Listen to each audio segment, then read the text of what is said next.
Twee voorwerpe met massas 2m en m word rangskik soos volg.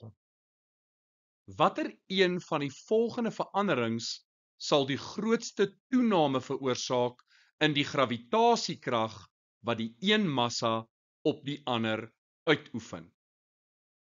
A. Verdubbel die groter massa. B. Halveer die kleiner massa. C. Verdubbel die afstand tussen die massas. D. Halveer die afstand tussen die massas. Die korrekte antwoord: D. Halveer die afstand tussen die massas.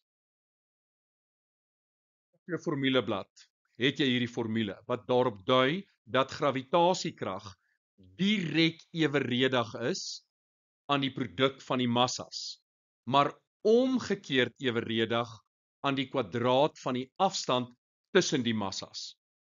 Wat beteken dit? As jy massa verdubbel, dan verdubbel die krag.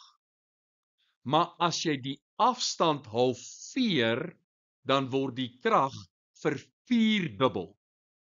Die afstand, omdat dit kwadreer word onder die lyn, het 'n groter invloed op die gravitasiekrag as die massa.